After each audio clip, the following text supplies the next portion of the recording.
मनोरमा के पति का जवानी में ही देहांत हो गया था। मनोरमा ने अकेले ही अपने बेटे रमन को पाल पोस कर बड़ा किया था। रमन की सारी पढ़ाई का खर्चा उसने अकेले ही उठाया था। रमन की नौकरी लगने के बाद उसने उसके लिए एक सुंदर सुशील कन्या देखकर उसकी शादी करा दी थी। रमन शहर में रहकर जॉब करता था।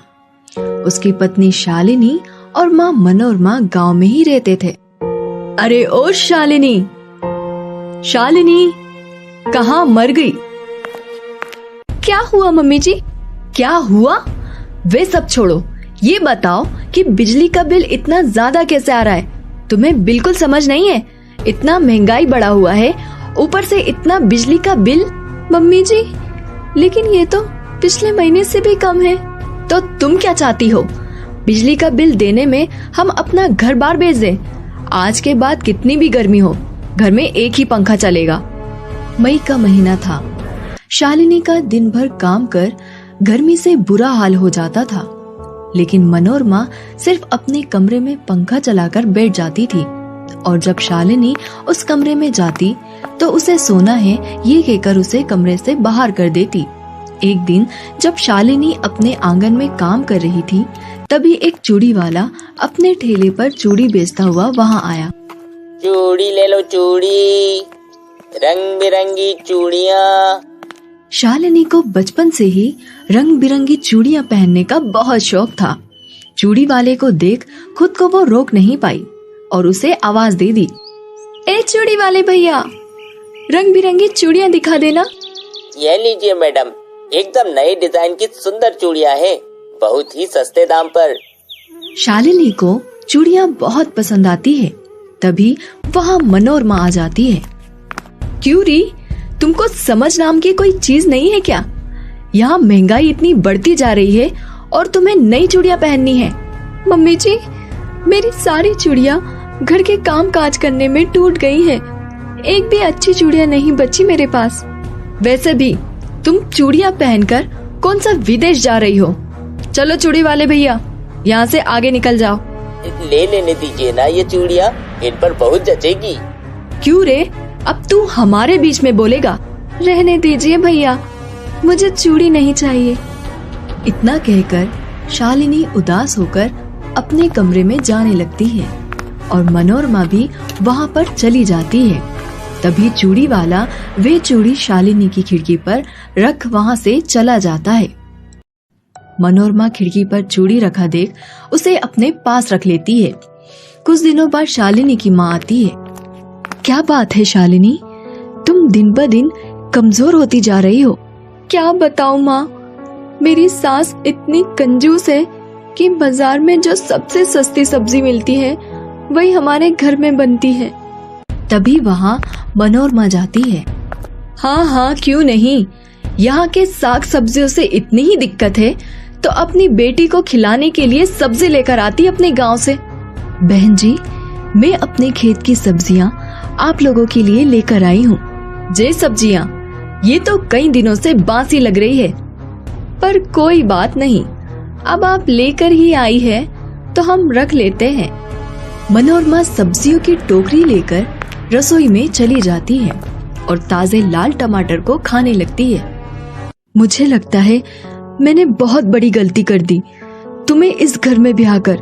अब यही मेरा घर है माँ, मैं ठीक हूँ। रेखा अपनी बेटी का ससुराल में हालत देख बहुत चिंता में पड़ गई थी, लेकिन शालिनी के कहने पर वे वहाँ से चली जाती है। कुछ दिनों बाद भीषण गर्मी के कारण शालिनी बेहोश हो जाती है। मनोरमा शालिनी की हालत देख तुरंत डॉक्टर को बुलाती है। डॉक्टर साहब, क्या हुआ है इसको? गर्मी के कारण शरीर में पानी की कमी हो गई है, पानी चढ़ाना होगा। यह कुछ दवाइयाँ हैं, देते रहिए। डॉक्टर साहब, इन दवाइयों की कीमत क्या होगी? ज्यादा नहीं, यही कुछ 500-800 रुपए होंगे। डॉक्टर साहब, अब आप जा सकते हैं। डॉक्टर के जाते ही मनोरमा दवाई की पर्ची फाड़ कर फेंक देती है। छोटी मोटी सर्दी जुकाम के 500-1000 रुपए, ऐसे ही घरेलू उपचार से ठीक हो जाएगा। पानी तो लोग ऐसे भी पीते हैं ना। मनोरमा शालिनी को ज्यादा पानी पिलाने लगी और घरेलू उपचार भी करने लगी। ऐसे ही 2 दिन बीत गए, लेकिन शालिनी की तबीयत पर कोई असर नहीं पड़ा। मम्मी जी, आप मेरी माँ को बुला लीजिए या मेरे पति को बुला दीजिए, वरना मैं ऐसे ही पड़ी पड़ी मर जाऊंगी। तुम्हें मेरा इलाज पसंद नहीं तो मैं तेरी माँ को बुला देती हूँ। मनोरमा फोन कर रेखा को बुला लेती है। रेखा शालिनी को अपने साथ लेकर चली जाती है और वहाँ उसका अच्छे डॉक्टर से उपचार करती है। एक दिन रेखा मनोरमा के घर आती है। हाय रे, मेरी मति मारी गई थी जो मैंने तेरे घर में अपनी बेटी को बहू बनाकर भेजा। तेरी वजह से उसकी जान चली गई। क्या?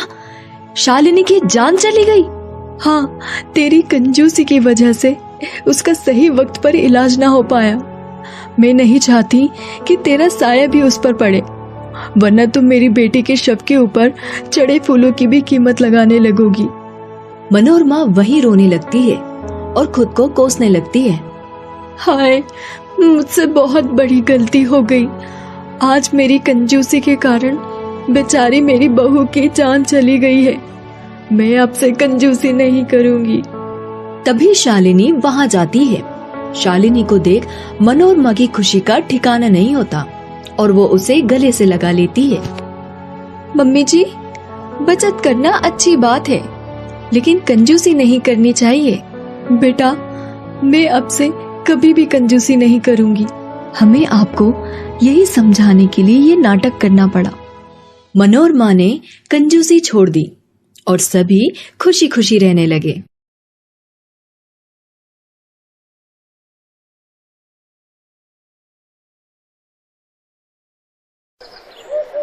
रोशनी की शादी दीपक के साथ 6 महीने पहले ही हुई थी। जिस तरह हर लड़की ना जाने कितने अरमान लेकर ससुराल आती है, वैसे ही रोशनी भी आई थी।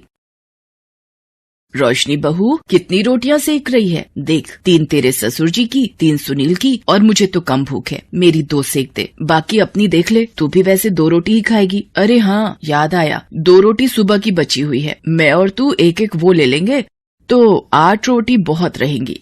कैसे घर में आ गई, जब देखो रोटियां गिनती रहती हैं। मेरा तो दिमाग खराब किया हुआ है। माँ, 6 महीने में इतनी कमजोर हो गई है आपकी बेटी। सासू माँ जब देखो रोटियां गिनती रहती है और हर वक्त टोकती रहती है। रोशनी बेटा, कोई बात नहीं, अपनी सास की बातों को दिल पर मत लगा। तू बस अपनी अच्छी बहू होने का फर्ज निभा। बाकी हर किसी की अपनी आदत होती है बोलने की। हम दूसरों को नहीं बदल सकते, खुद को ही बदल लो। तू चुप रहा कर, बोलने दिया कर जो भी बोले। रोशनी अपने काम में लग जाती है। अगले दिन, ये क्या रोशनी, तूने अभी तो दीपक के लिए चाय बनाई थी, अब दोबारा क्यों बना रही है? फ्राई पैन में बची हुई चाय रखी तो है, वही पी लेती। माँ जी, चाय थोड़ी देर भी पड़ी रहे तो उसका स्वाद बदल जाता है और मुझे ताजी चाय पीने की आदत है। तो ये चाय मुझे दे दे, इतनी महंगी चीनी पत्ती दूध वाली चाय है। माँ जी, सिर्फ 2 घूंटी तो है, ये क्या पियोगे? मैं ताजी बना रही हूँ, पी लो। नहीं, तू ये 2 घूंटी दे दे, मुझे बहुत है। सच में ऐसी कंजूस सास मैंने आज तक नहीं देखी। कुछ कहा तुमने रोशनी? नहीं माँ जी, मैं तो बस गीत गुनगुना रही थी। 100 साल जियो हमारी सासू जी, हमको लागत माँ से प्यारी सासू जी। 1 मिनट माँ जी, मैं अभी आई। क्या हुआ? चाय चढ़ाकर बाथरूम में कहाँ भाग रही है? रोशनी जैसे ही बाथरूम में जाती है उसे उल्टियाँ होने लगती हैं। थोड़ी देर बाद वो बाथरूम से बाहर आती है। क्या हुआ? सारी चाय सूख गई, इतनी देर लगा दी। पता नहीं माँ जी, कल से थोड़ा जी मिचला रहा था, उल्टियाँ हो गई। अरे, बदहजमी हो गई होगी, जा नींबू चाट ले, ठीक हो जाएगा। पर बदहजमी कैसे माँ जी, मैंने तो कुछ खाया ही नहीं। रोशनी कमरे में आकर अपनी माँ को फोन लगाती है। माँ, क्या करूँ फिर, आप ही बताओ, जाऊँ फिर डॉक्टर के पास या अभी रुक जाऊँ? 1 दिन और देख ले बेटा, नहीं तो एक काम कर, दीपक से प्रेगनेंसी टेस्ट करने वाली किट मंगवा लेना, हो सकता है तुझे दिन चढ़ गए हो। ठीक है माँ, कल तक देखती हूँ। रोशनी को शरीर में कमजोरी महसूस होने लगती है। तभी, क्या बात है रोशनी, इतने छोले चावल किसके लिए बनाए थे जब खाने नहीं थे? ये लोग तो सुबह लंच ले गए, उसके बाद वैसे के वैसे ही पतीले रखे हैं। जब नहीं खाने थे तो बनाए क्यों? माँ जी, मेरी तबीयत कुछ ठीक नहीं है, थोड़ी देर बाद खा लूंगी। अब रात को कुछ नहीं बनाना, यही पूरा हो जाएगा, समझी? कमला अपने कमरे में चली गई। रात में, रोशनी, ये कुकर में क्या बनाने की तैयारी है? छोले चावल रखे तो हैं, वही गर्म कर लेंगे। माँ जी, मेरी तबीयत ठीक नहीं है, इसलिए थोड़ी सी धुली मूंग की दाल की खिचड़ी बना रही थी। छोले रात में भारी हो जाएंगे मुझे। ये सही है, 2 उल्टी आई नहीं कि ढीले पड़ जाओ। बस 1/4 मुट्ठी बनाना अपने लिए, हम तीनों तो सुबह वाले छोले चावल ही खा लेंगे, इतनी महंगाई है भाई। बेचारी रोशनी पहले ही तबीयत खराब से परेशान थी, ऊपर से कमला की कंजूसी। अगले दिन रोशनी को फिर उल्टियां होने लगती हैं। वो दीपक को बताती है। वो प्रेगनेंसी टेस्ट किट ले आता है। रोशनी चेक करती है। दीपक, मैं माँ बनने वाली हूँ। क्या? ये तो बहुत ही खुशी की बात है रोशनी, मैं आज बहुत खुश हूँ। क्या तू माँ बनने वाली है? चल ठीक है, अब थोड़ी बचत करनी शुरू कर दे, आगे 2 से 3 हो जाओगे तो खर्चे बढ़ जाएंगे। माँ जी, मैं दीपक के साथ डॉक्टर के पास होकर आती हूँ। अरे उसे क्यों परेशान कर रही है, उसे काम पर जाने दे, मेरे साथ चलना। दीपक काम पर चला जाता है। रोशनी कमला के साथ डॉक्टर के पास जाती है।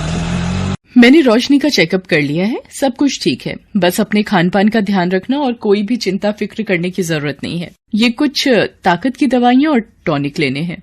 कितनी फीस हुई डॉक्टर? जी 1500 रुपए। क्या 1500 रुपए? ये कुछ ज्यादा नहीं है, और दवाइयाँ अलग खरीदो। माँ जी अभी तो दो, घर जाकर सुना लेना। अब इतने पैसे यहाँ लग गए, दवाइयाँ भी 1200 की आ गई। अब ऑटो के 80 रुपए नहीं दूंगी, पैदल चल ले। पैदल चलना गर्भवती के लिए अच्छा होता है। कहाँ फंस गई मैं इन जैसी कंजूस के साथ। कमला और रोशनी घर आ जाते हैं। अब रोशनी गर्भवती थी तो उसे ज्यादा ध्यान रखने की जरूरत थी, पर कमला की कंजूस आदत से वो कैसे पीछा छुड़ाती। एक दिन, रोशनी, ओ रोशनी, कहाँ है? माँ जी बाहर हूँ, ये दशहरी आम वाला भैया आया हुआ है, वही ले रही हूँ। ओ भैया, क्या भाव दे रहा है? अम्मा जी 70 रुपए किलो दिए हैं 2 किलो के, तुम 60 रुपए दे देना, बोनी का टाइम है। अरे क्या लूट मचा रखी है, औरतें देखकर भाव बढ़ा दिए, और ये आम तो हैं भी बिल्कुल बेकार पिलपिले से। पर माँ जी मेरा आम खाने का बहुत मन था। अच्छा तुझे आम खाना है, ये ले भैया 5 रुपए, ला एक आम दे दे। क्या अम्मा जी है इतनी कंजूसी, सिर्फ एक आम?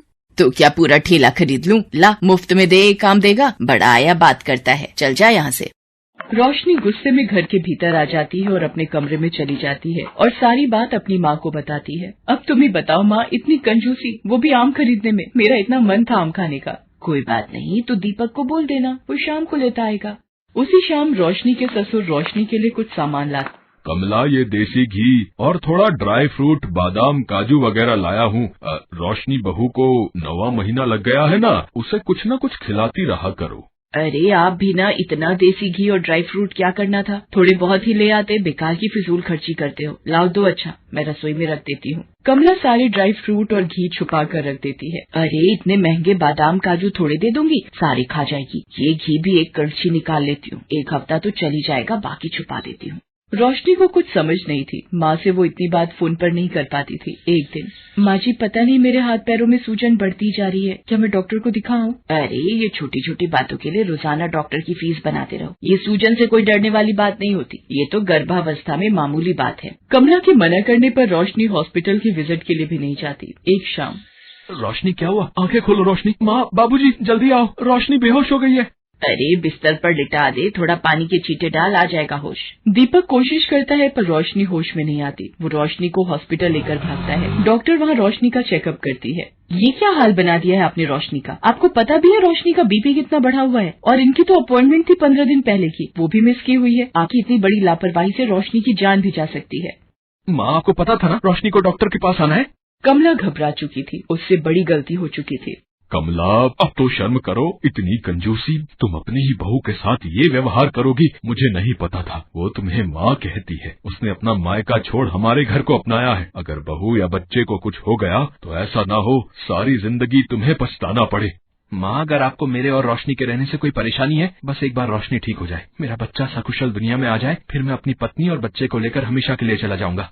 नहीं नहीं दीपक, मुझे माफ कर दे बेटा, मेरी आंखों पर कंजूसी की पट्टी बंधी थी, मैंने सही को गलत नहीं समझा। दीपक के पापा, आप भी मुझे माफ कर दो। मैं एक ऐसी सास हूँ जिसने अपनी ही बहू को मौत के मुंह में धकेल दिया। भगवान मुझे क्षमा कर दो। कमला रोने लगती है, तभी डॉक्टर आ जाती है। बधाई हो, बेटा हुआ है। माँ और बच्चा दोनों ठीक हैं। सब लोग बहुत खुश होते हैं। घर आने के कुछ दिन बाद दीपक रोशनी से कहीं और चलकर रहने के लिए कहता है, पर रोशनी मना कर देती है। दीपक, माँ जी को छोड़कर मैं कहीं नहीं जाऊंगी, वो मेरी माँ है, मैं उन्हें छोड़कर कहीं नहीं जाऊंगी।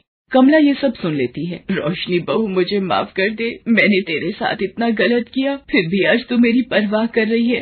नहीं माँ, माफी मत मांगो, बस अपना आशीर्वाद दो। उस दिन से कमला का व्यवहार सबके प्रति बहुत बदल जाता है, जिसको देखकर परिवार में सब बहुत खुश होते हैं।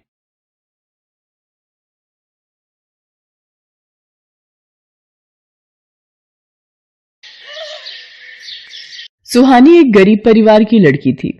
मोहित से लव मैरिज के बाद वो अब एक अमीर परिवार की बहू बनकर आई थी। सुहानी की सास संध्या देवी बहुत ही कंजूस स्वभाव की थी और कंजूसी करने का कोई भी मौका वो हाथ से नहीं जाने देती थी। ये 20-20 रुपए के लिफाफे ठीक रहेंगे दिवाली पर इन नौकरों को देने के लिए। माँ जी, इन लिफाफों के साथ मिठाई का डिब्बा रखना है। क्यों, तेरी माँ मिठाई के डिब्बों के पैसे भिजवा रही है क्या, जो मिठाई देने के लिए तू बोल रही है? ओ पार्वती, ये रसोई में से क्या ले जा रही है? मालकिन, ये आलू प्याज खराब हो गए हैं तो फेंक रही थी। इतने महंगे आलू प्याज तू फेंकने जा रही है? इधर दिखा, ये ऊपर से छील कर इस्तेमाल कर, फेंकने की जरूरत नहीं है। पार्वती, ये लो ताजे आलू प्याज और इनकी सब्जी बना लो, पर माँ जी को नहीं बताना कि मैं खरीद कर लाई हूँ। उनका भी मान हो जाएगा और तुम भी स्वादिष्ट सब्जी बना लोगी। भाभी जी, आप हम नौकरों से भी कितना लगाव रखती हो। ये मालकिन इतनी तेज आवाज में किसे गुस्सा हो रही हैं? मतलब तू अब अपनी माँ की बीमारी का बहाना बनाकर गांव जाना चाहता है और मैं तुझे 5,000 रुपए उधार दे दूं और तू लौट कर नहीं आया तो मेरे तो 5,000 रुपए मिट्टी हो जाएंगे ना। नहीं मालकिन, जैसे ही माँ की तबीयत ठीक होगी मैं तुरंत लौट आऊंगा। नहीं, फालतू पैसे तो मैं तुझे नहीं दूंगी। मुझे विश्वास नहीं है तुम नौकरों पर। हाँ, 15 दिन इस महीने तूने जो काम किया है उसके जो पैसे बनते हैं वो ले ले। संध्या, रामू पिछले 15 साल से हमारे पास नौकरी कर रहा है। हम उसे 5,000 रुपए दे भी देंगे तो क्या बिगड़ जाएगा है? अरे कौन सा हमारी तिजोरी खाली हो जाएगी, बल्कि उस बेचारे की परेशानी दूर हो जाएगी। बस तुम्हारी ही कमी थी। एक तो पहले ही तुम्हारा लाडला बेटा लव मैरिज करके एक गरीब घर की लड़की उठा लाया है। अब तुम नौकरों को रुपए बांटकर खुद को भी भिखारी बना दोगे। 1 रुपया भी तिजोरी में कम हुआ तो मुझसे बुरा कोई नहीं होगा। रामू निराश होकर रसोई में आ जाता है। रामू भैया, ये लो, मेरे पास 3,000 रुपए हैं, आप ये मेरी तरफ से रख लो, आपके कुछ तो काम आ ही जाएंगे। भाभी जी, आपका दिल सचमुच बहुत बड़ा है, आपका बहुत बहुत शुक्रिया। मैं गांव से वापस आते ही आपके ये पैसे लौटा दूंगा। हाँ नहीं रामू भैया, ये पैसे लौटाने की कोई जरूरत नहीं है। आप सारी चिंताएं छोड़कर गांव जाकर अपनी माँ जी की सेवा करो। सुहानी का दिल बहुत बड़ा था, वो सबकी मदद किया करती थी। दिवाली के दिन नजदीक आ रहे थे। संध्या देवी ने सुहानी से कहा, सुहानी, मोहित और तुम्हारी शादी के बाद ये पहली दिवाली है और तुम्हारे ससुर जी चाहते हैं कि हम सभी को दिवाली पार्टी के लिए आमंत्रित करें। बहुत अमीर घरानों के साथ उठना बैठना है हमारा। तुम अपने मायके वालों को समझा देना, थोड़ा ढंग के बनकर आएंगे, कभी ऐसे ही उठकर आ जाएं, और हाँ, कुछ ऐसे उपहार लाएं जो लोगों के बीच दिखा सकूं। समझा देना, कभी सस्ते से बिस्कुट नमकीन के डिब्बे ना उठा कर ले आए। जी, मेरी मम्मी से बात हुई थी, उन्होंने मोहित के लिए एक। बस बस बस, मुझे अभी तेरी माँ की बनाई लिस्ट नहीं सुननी। मुझे दिवाली के और भी काम है। और ये मोहित कहाँ है? मम्मी, मैंने दोबारा फोन कर दिया है, बिजली वाला अभी थोड़ी देर में आ जाएगा। आपको जहां जहां बिजली का काम करवाना है वो समझा देना आप। संध्या, जो भी राशन मंगवाना है लिखवा देना, गणपत को भेज दूंगा। फिर शोरूम में भीड़ रहेगी तो कोई नौकर खाली नहीं होगा और दिवाली पर सब नौकर छुट्टी पर रहेंगे। लिखवा दूंगी, बाकी ये बिजली वाला आ जाए तो मैं काम करवा कर निपट जाऊं। मोहित और उसके पिता अपने कमरे में चले जाते हैं, तभी बिजली वाला आ जाता है। जी, आपको बिजली का काम करवाना है? बता दीजिए क्या काम करना है। भैया, ये पूरे घर में दिवाली की लाइटें लगवानी है। ये वाली आपको पूरी फिटिंग के साथ 80,000 की पड़ेगी और ये वाली 50,000 की। अरे भैया, लाइटें तो कोई सी भी लगा लो, सभी जगमग करती हैं। सबसे सस्ती वाली कौन सी है? मेरा 5-7 हजार में काम हो जाए और घर भी जगमग करे। पर माताजी, इतनी सस्ती लाइटें लगवाने का कोई फायदा नहीं है, कोई गारंटी नहीं होती इनकी, कब बल्ब का फ्यूज उड़ जाए है कुछ पता नहीं चलता माताजी। अरे, एक त्योहार निकल जाए बहुत है, हमें तो बस शो ही करना है। ठीक है माताजी, ये 8,000 की पड़ेंगी, ये लगवा लो। ऐसा नहीं है, लगवाने वाले ये भी लगवाते हैं, चलने को अच्छी चल भी जाती है। ठीक है, ऊपर छत से लेकर बाहर का सारा बरामदे का एरिया भी कवर कर लेना। सुहानी, ये क्या खरीद कर लेकर आई है? माँ जी, कल दिवाली पूजन के लिए मिट्टी के दिए लाई थी। अरे सुहानी बहू, हम अमीर लोग ये मिट्टी के दिए नहीं जलाते, ये तुमने अपने घर में जलाए होंगे। अब मॉडर्न जमाना है, चमकती लाइट से ही दिवाली पर शो आती है, इन मिट्टी के दियों से नहीं। सुहानी मिट्टी के दिए लेकर कमरे में चली जाती है। बिजली वाला दिवाली की लाइटों की फिटिंग कर जाता है। अगले दिन दिवाली का त्योहार था। सुहानी मंदिर की सजावट कर रही थी। सुहानी, अपने मम्मी पापा को अभी बोल दो सभी मेहमानों को शगुन में चांदी के सिक्के देने हैं। कम से कम 50 चांदी के सिक्के तो रख ही लेंगे। संध्या, कैसी बातें कर रही हो? आजकल सोना चांदी कितना महंगा है? कम से कम 1000 या उससे ऊपर का एक सिक्का है। उन बेचारों को क्यों बोझ दे रही हो? पापा सही कह रहे हैं मम्मी। आपको पता है, सुहानी एक मध्यम वर्गीय परिवार की लड़की है। अभी करवा चौथ पर भी वो काफी कुछ दे गए थे, और हो सकता है दिवाली पर देने के लिए भी वो अपनी हैसियत से ज्यादा इंतजाम कर ही चुके हो। सुहानी बहू, बहुत अच्छा काम किया, दोनों बाप बेटों को अपनी तरफ मिला लिया है, ताकि तुम्हारे मायके वाले खर्चा करने से बच जाएं। अब जब मोहल्ले वालों और रिश्तेदारों के सामने शाम की पार्टी में नाक कटेगी तो मुझे ना कहना फिर। अच्छा, सबको बांटने के लिए उपहार तो खरीद ही लाते हैं। मैं 1 रुपया खर्च नहीं करूंगी। इसके घर से जो आएगा शाम को उसी में से बांट देंगे। दिवाली भी तो इसी की पहली है, यही बांटेगी जो आएगा उसी में से। अभी फोन पर बोल दे अपने मायके में, शाम को मेहमानों को बांटने के लिए तोहफों का इंतजाम करके आएंगे। मैंने भी तो दिवाली की लाइटें लगवाकर कितना सुंदर इंतजाम किया है। इतने पैसे खर्च कर रहे हैं तुम दोनों की पहली दिवाली के लिए। शाम को दिवाली पार्टी के लिए मेहमान आने शुरू हो गए थे। क्या बात है संध्या जी, आपने घर तो बड़ा ही सुंदर सजवाया है। दिवाली की लाइटें अलग ही रोशनी फेंक रही हैं। अरे क्यों ना हो पूनम जी, लगता है इस बार संध्या जी ने अपने बेटा बहू की पहली दिवाली के लिए पैसा दिल खोल कर खर्च किया है। सबसे महंगी सजावट करवाई है, लाखों रुपए खर्च किए हैं इस बार मैंने इस सजावट में। अरे ये लाइट्स को क्या हो गया? मोहित बेटा, ये अचानक अंधेरा कैसे हो गया? अरे ये अंधेरा कैसे? संध्या जी, मेरा साहब। मैं देखता हूँ मम्मी। समझ नहीं आ रहा, सारे स्विच ठीक हैं, फिर ये पूरे घर की लाइट क्यों चली गई? मोहित, जल्दी से किसी बिजली वाले को बुला। पापा, आज दिवाली है, कोई भी फोन नहीं उठा रहा, और जिसने लाइट की फिटिंग की थी बोल रहा है कि गांव चला गया है। उसने बोला इन लाइट्स की कोई गारंटी नहीं होती। ये सबसे सस्ती लाइट मम्मी ने ही उसे बोला था लगाने के लिए। देख लिया कंजूसी का नतीजा। मेहमानों को अब अंधेरे में बिठाओगी। पूरे घर में दिवाली के दिन अंधेरा है, वो भी सिर्फ तुम्हारी वजह से। और इन्वर्टर ठीक करवाने में कंजूसी कि बैटरी महंगी है। जनरेटर नया लेने नहीं दिया तुमने कि जरूरत नहीं पड़ती। अब भुगतो। पापा, आज दिवाली पर इतनी रात में कोई आने को तैयार नहीं है। अब कल सुबह ही लाइट ठीक हो पाएगी। अरे अब रोने से क्या फायदा? इतनी बार कहा है, कंजूसी भी किसी हद तक ठीक रहती है। मेहमानों को क्या मुंह दिखाएंगे? इतनी देर में सुहानी के मायके वाले भी आ जाते हैं। बहन जी, सब ठीक हो जाएगा। ऐसी परिस्थितियां कभी कभी हमारे जीवन में बनी जाती हैं, पर हर परेशानी का हल भी हमारे आसपास ही होता है। पापा, सब लोग छत पर क्यों जा रहे हैं? कहीं सबको नीचे हॉल में गर्मी तो नहीं लग रही? मैं देख कर आता हूँ। भाई वाह, मेहरा साहब ने ये किया।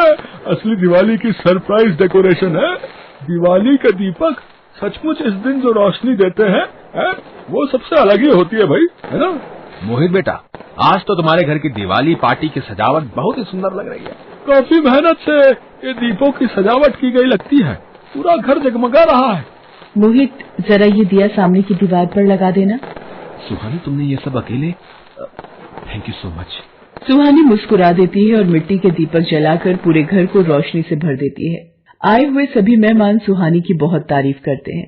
ये देखकर संध्या देवी सुहानी को गले से लगा लेती हैं। सुहानी तो हमारे घर की लक्ष्मी है। ये सब सजावट आज इसी ने की है, और दिवाली की असली सजावट सचमुच इन मिट्टी के दियों से ही पूरी होती है। दिवाली तो है ही दीपों की रोशनी का त्योहार, क्योंकि इसी दिन भगवान रामचंद्र जी 14 वर्ष का वनवास काटकर अयोध्या नगरी वापस लौटे थे, और उनके स्वागत की खुशी में प्रजा ने दीप जलाकर उनका स्वागत किया था। आज मेरे घर की लक्ष्मी ने इस घर को दीपों की रोशनी से सजा दिया। सब लोग दिवाली पार्टी का आनंद उठाते हैं और संध्या देवी को अपनी भूल का एहसास होता है। उस दिन के बाद वो अपना स्वभाव बिल्कुल बदल देती है और फिर कंजूस सास और गरीब बहू की दिवाली में सारे भेदभाव मिट जाते हैं।